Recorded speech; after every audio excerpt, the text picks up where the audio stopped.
Okay, here we are the next morning, and I'm just plodding along here. I think today I'll have a crack at the cross member. Let's just turn this around. Yeah, I'll have a crack at this cross member. I've basically marked it out, and I'll get onto that in a while. I need to do a bit of grinding and that. It's still a bit early here on a Sunday morning to be getting into that. So I've removed the aircon blower unit and given a bit of a cursory clean out in there, but I'm going to clean this out a bit more and spray a bit of Fahrenheit rust preventer around in there, and we'll get into it. And yeah, she's certainly a mess.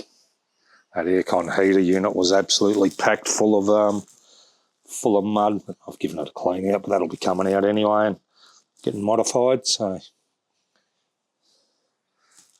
yeah, okay. So this will be the stuff I'm using. It's called Fahrenheit. It's like a rusty metal primer. De-rusts and primes in one application. So I'm just going to spray it on there. It's probably not the ideal use case here, but anyway, if there's any rust in there, hopefully I'll get it on it and I can convert it. Okay.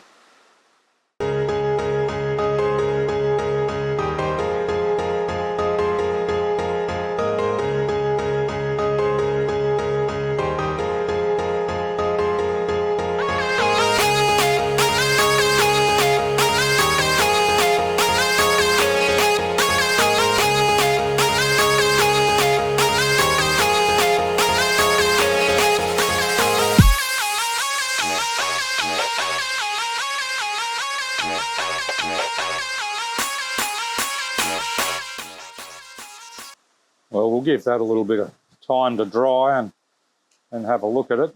Yeah, it's probably not really required. Anyway, I know what I'm painting over.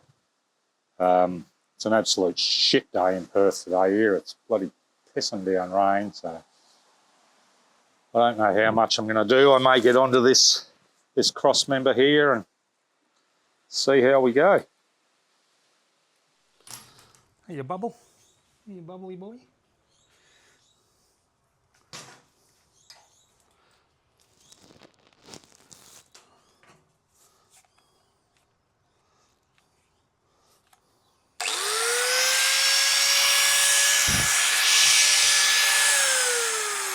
Come on, puss.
Okay, the cross members all made up. Just ignore my welding, it's not the best. What I've found I've had to do, because when I cut the old cross member out, I had a lot of problems getting into these cross members, so I made a bit of a bodge up of the cut. I probably could have just put a bit of plate spacer in there, but I decided to cut that back, and I'll weld in a small section like I've done over here.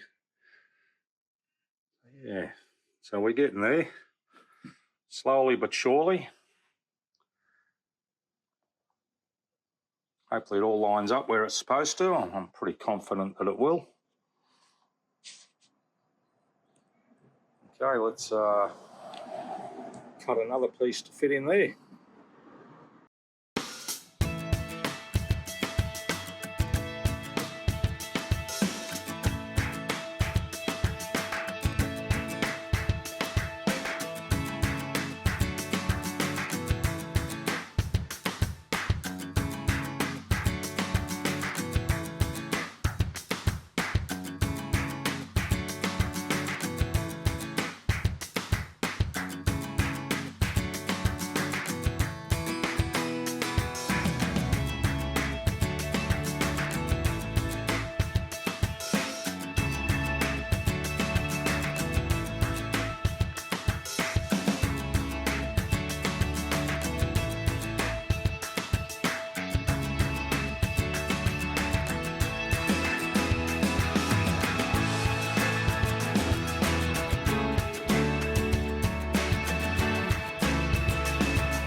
Okay, well the cross member's welded in. I've given the front a lick of paint with a can I had here, just because I was sick of looking at it looking so shitty. But yeah, I won't zoom in too much on the welds. I've still got to do some spot welds on here, but I'll wait till I get a bit of sealant to put under there as well. And I've got to say, I'm not a real fan of overhead welding. I need to learn how to do that, because the welds underneath look absolutely like cocky shit. But it's got to be better than the rusty old cross member that was holding it all up before.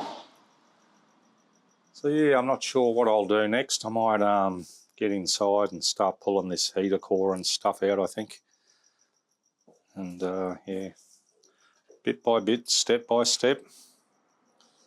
And then next weekend maybe I'll pull the engine and gearbox and that out of the chassis. Okay. All right, it's the next morning. We finished off that front cross member yesterday, and yeah, I'm not entirely happy with the cocky shit welds from the overhead welding. So at some stage I'll probably tilt the cab over onto its back and yeah, grind those welds back and redo them, I think, just for my own satisfaction. And after we finished that yesterday, we moved inside and started pulling the dash apart. I'll flip this camera around and give you a look where we're at. So yeah, started pulling the dash apart. Pulled this radio, and that's an amplifier, I think, for the intercom system down the back of the bus. I won't use those, so I just get in here.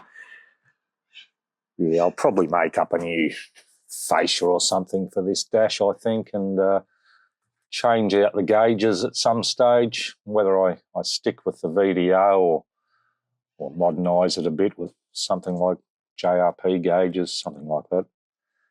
Anyway, I started disassembling all this heater panel yesterday. Bit of a pain in the butt to get the cover and everything off, but she's off. I'll just work out how to get these control cables all disconnected. And under here, apparently, is the heater core. It's absolutely filthy in here. And that's, I think, the evaporator, and that's bloody filthy too. So I'm going to pull all this out and give all this a bloody good clean up in here before I reassemble everything. With the heater core, I don't know. Heater core and evaporator, I think I'll just see if I can get new ones, because if they're 30 years old, they're bound to leak at some stage. And we'll get it all sorted out. I've got a new brake master and clutch cylinder and that coming, and I'll pull all that out and give all that a clean up. Make it all look like new again as best I can. Okay, let's get into it. Alrighty,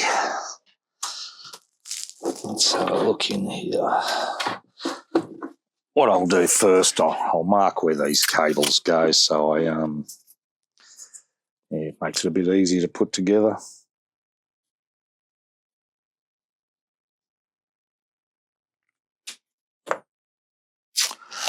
Just a bit of masking tape wrapped around and we'll do the trick.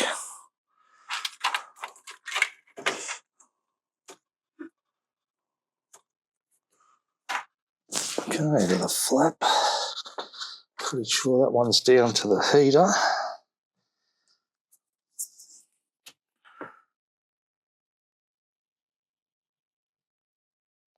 Down to the heater tap, I should say.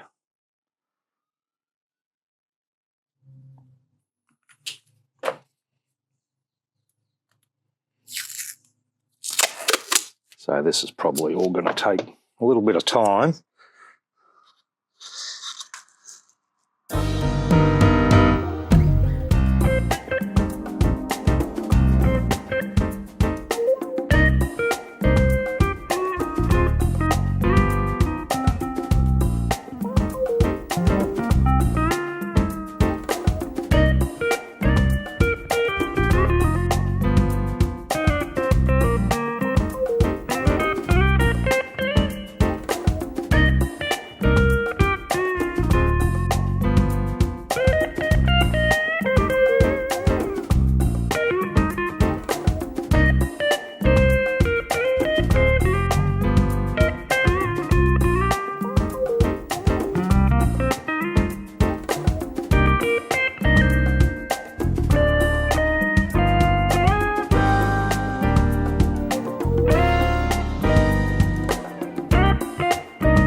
Okay, so I've decided I'm going to pull this whole airbox out.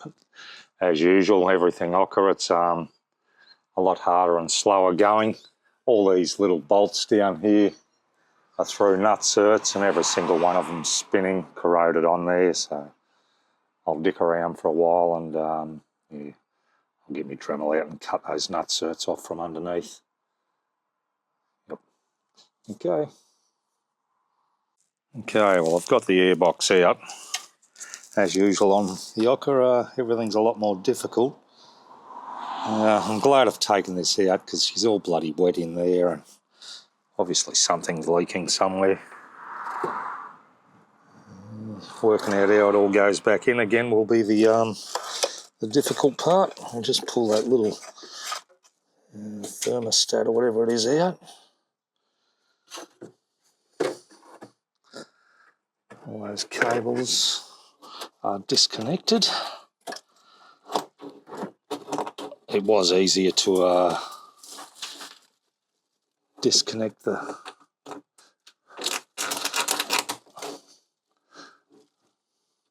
why won't that come through there?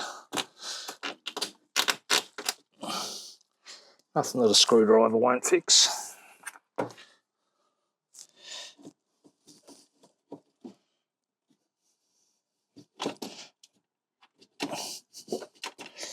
A bit of force. There we go. Alright, so we'll get that up and out of the way. As you can see, she's quite a mess in here. I'll tidy that all up and have a good look at this.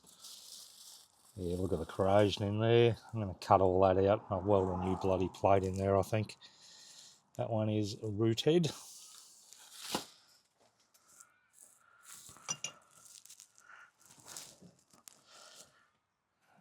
and then I'll pull all this apart and we'll have a look at that. Okay, so I'm going to pull this cover off, work out how that comes off, and then we'll get in here. So yeah, I'd highly recommend if you're redoing a knock of the heater and that you have a good look under there. Pull the whole bloody heater box out. I know it's a pain, but if you're going to do it, you might as well do it properly. I see someone's been at this handbrake before because all these nuts are bloody welded on. I didn't want to pull that out, but I don't think I'll go to the trouble now. I'll work around it. Okay, onwards and upwards.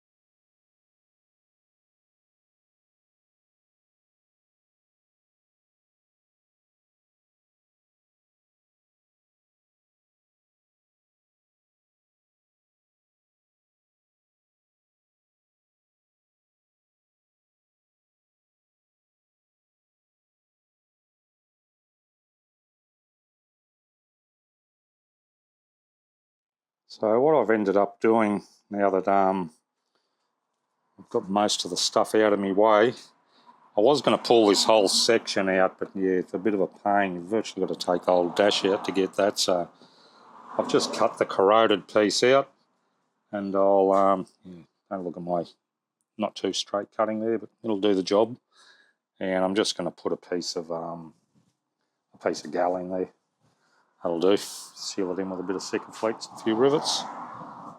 This is the evaporator and that came out of it, and the heater core, you can see where that's been leaking. And obviously it's just corroded through eventually. So I ended up having to cut the TX valve off the heater core to get the bloody thing out. I'm not sure how these hoses are attached. Looks like they're permanently crimped on there. So what I'll do, I'll hunt down a new evaporator and heater core and a TX valve once it all goes back together. And yeah, all right.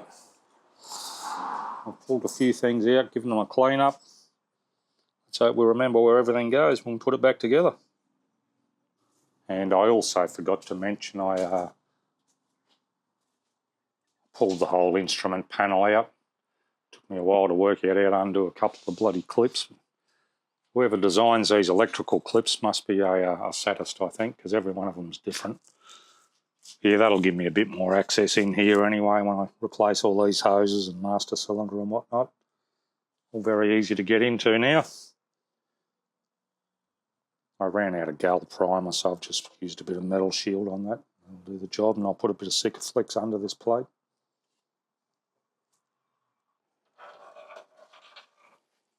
All right, well, it's a couple of days later. Yeah, I've got a piece of gal in there. Probably whack a couple of rivets in, but for now I'm moving on to the chassis over here. I've disconnected that rear tail shaft, and I want to drop the transfer and gearbox and that out this weekend if I can. But what I've noticed having a look in here, I don't know, I'll get in close with the camera. Somebody's bloody welded these on. Yeah, been a bit of a bush repair, that one, I'd say. So let's see how we go getting all that off. Shouldn't be too bad. Probably just would have put new unis in there anyway. So yeah, I'll grab some tools and get into it.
Okay, well that's both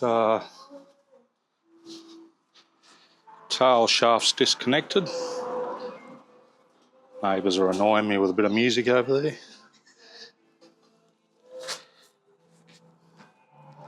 So yeah, some of those bolts were pretty tight, but got the old gas can over there on it, and that sorted them out. So it's one less job I've got to do tomorrow.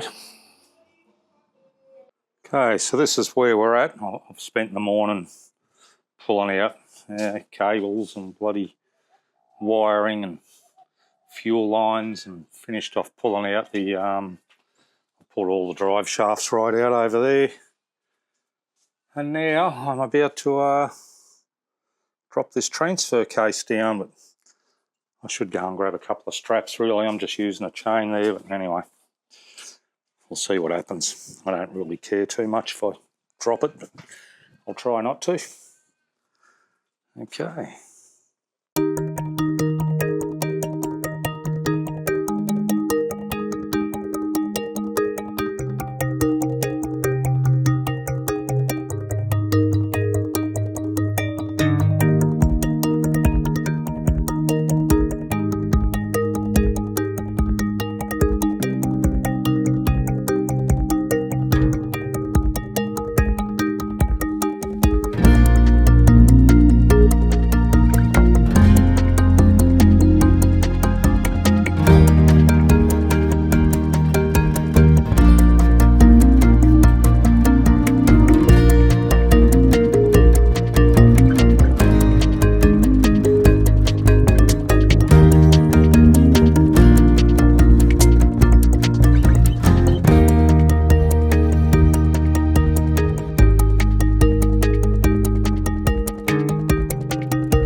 Okay, so the gearbox is out as well. So transfer case, gearbox out. Now we'll drop the engine out next, I guess. That'll happen tomorrow. Well, it's another morning here in Perth, a bright shiny Saturday morning, hence I've got the hat on. Yesterday we dropped the transfer and gearbox out. I'll give you a look at those in a minute, because yeah, I think this gearbox is going to need a rebuild or a replacement or something. Let's turn this camera around and I'll show you. Yeah, so what I found is this, if you watch this input shaft, there's a lot of play in that. So I spoke with Paul, not from East Coast Docker Spares, yesterday, and he said that means the main shaft bearing is gone. I also took this top cover off again and rotated the gearbox around and had a real good look at the fifth gear. There's evidence of some wear on just one of the teeth. I don't know how critical that is, so I'm waiting on some advice on what to do here. But I may contact a couple of gearbox rebuilders in Perth on Monday and see if they can help me with a rebuild of this one, because a new one is bloody expensive and they're getting pretty rare. All right, so today the plan is to pull the engine. But having a look at these hydraulic hoses, look at the state of that, you know. I'd highly recommend anybody who is rebuilding a knocker, you know, even a minor rebuild, at a minimum replace all of your hydraulic lines and your water lines. This brake line's not too bad. There's evidence of some corrosion in some sections, so I'll be replacing all of the brake lines as well. I ended up buying off Amazon a little box of these silicone plugs. They come in handy for plugging things like all your ports where you don't want things getting in, such as on the air conditioner there. Yeah, very handy on your hydraulics. Alright, so pulling it apart, yeah, it's fairly straightforward. This one had a bit of bodgy mounting going on for the Rockwell transfer case, but anyway, we worked around it, got it out, and yeah, slipped the gearbox off. That came off, no worries. Actually, a couple of these top gearbox bolts were already weren't tight, very tight, you know, more than finger tight, but not as tight as I would have expected them to be. Probably years of vibration has loosened them off. But so my next step, I'm pretty sure I've got just about all the lines, apart from I think a breather hose or two there.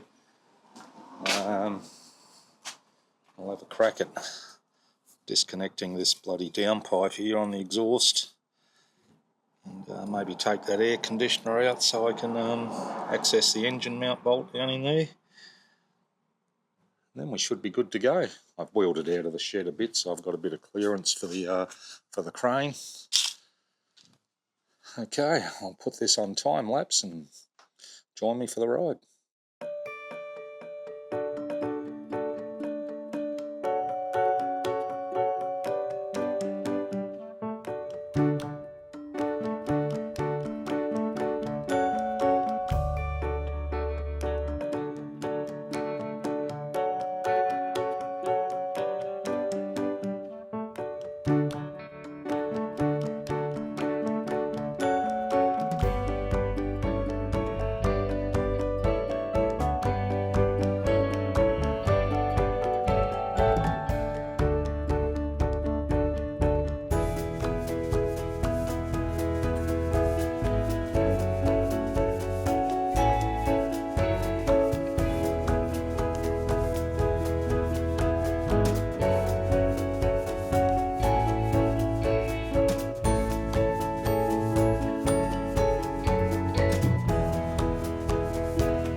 Okay, well that wasn't too bad. The engine's out, so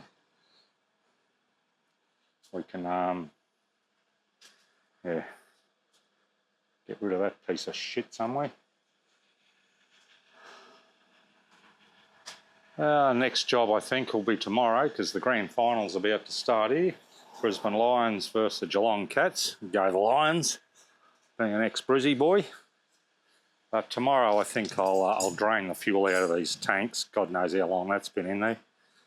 But it looks like there's a bit in there, and I'll drop the tanks off and yeah, maybe get to cleaning up a bit of the chassis and everything. Alrighty, we'll see you next time.